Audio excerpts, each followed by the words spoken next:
In today's video, we're going to be going over the brand new Team of the Year icon, Robert Pires card.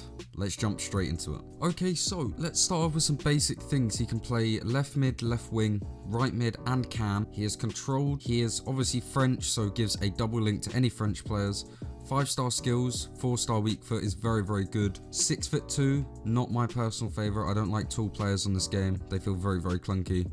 High medium work rates is pretty decent, to be fair, and he has a high and average body type. Also, he only has 2 traits, one being technical dribbler, which I don't think actually affects him at all in game, to be honest, and finesse shot, which is obviously decent, but realistically, who finesse shots anymore? So with all that information out of the way, let's jump into the most important part of the card, the actual in-game stats. Starting it off with pace, he has 90 acceleration, 90 sprint speed, which is a very good split, but the problem is he's just so tall, he doesn't feel that quick.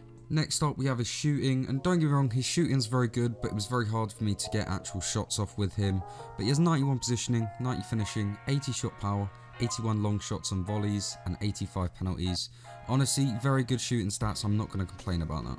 Next up, we have his passing. Now, his passing is phenomenal. If there's one thing about this card that I really liked, it was his passing. 92 vision, 90 crossing, very good. Free kick accuracy is good, and short passing 89, long passing 86, again very good, and has 88 curve as well, which is very solid. Next up is his dribbling, and again it's one of the things, because he's so tall you can't really feel his dribbling. Maybe it was just bad gameplay, maybe I'll in the future enjoy this card, but the dribbling for me are very fake. Obviously the stats on base value, they look fantastic, don't get me wrong, but like I said, dribbling just isn't that good to me. 91 agility, 90 balance, 88 reactions, 93 ball control, 92 dribbling, and 90 composure. Very good base stats, not very good in-game. Now, for someone that is 6'2" or 6'3" on FIFA, he has 54 heading accuracy, which is not ideal, but his physicalities are pretty decent. 82 jumping, 88 stamina, 66 strength, and 52 aggression. I will say he feels a lot stronger in game. I think it might be because of his body type and how tall he is. He seems to be very strong, but yeah, I don't know about that heading accuracy, man. I feel like if he had better heading accuracy, this card would be 10 times better. So for me, with this card, I actually think you should use a finisher chemistry style. It puts his positioning and finishing up to 99. His volleys and penalties get boosted, as well as his shot power. And the main important thing for me with this card, with the finisher chem style, is that agility goes up to 99, his balance goes up to 94, his dribbling goes up to 99. Again, he's a very tall card, so his dribbling doesn't feel great overall, so any boost we can really get with the dribbling, I think is a positive. Obviously, mess around, use chem styles that you enjoy. I tried him at both cam and out wide. I think he's better suited out wide because he's too tall to be central. Unless you're playing him as like a striker maybe, but other than that, I think you should stick him out wide, give him a go.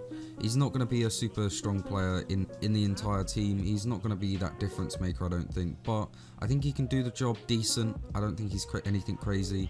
Definitely not worth 700k. And it's for that reason that I think I'm going to give this card a 3.5 out of 10. Honestly, the lowest score we've ever given a card on this entire series so far in FIFA 23. It is very difficult for me to say anything good about this card. I mean, there's a clip of him winning a penalty. That's about all he did, to be honest. He won a few headers, but yeah, there's not much that this card offered me, to be honest.